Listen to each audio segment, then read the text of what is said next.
এই হইল সেই মালয়েশিয়া, যেই মালয়েশিয়া আসার জন্য দীর্ঘ 2 বছর অপেক্ষায় ছিলাম। অপেক্ষার অবসান হলো সেই মালয়েশিয়া এসেই।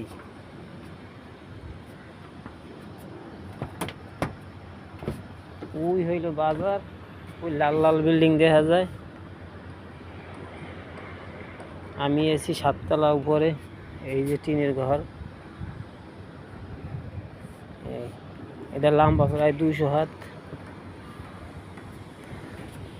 ওইদিকে হইল রাজধানী, ওই হইল পাহাড়, ওই বড় বড় পাহাড়।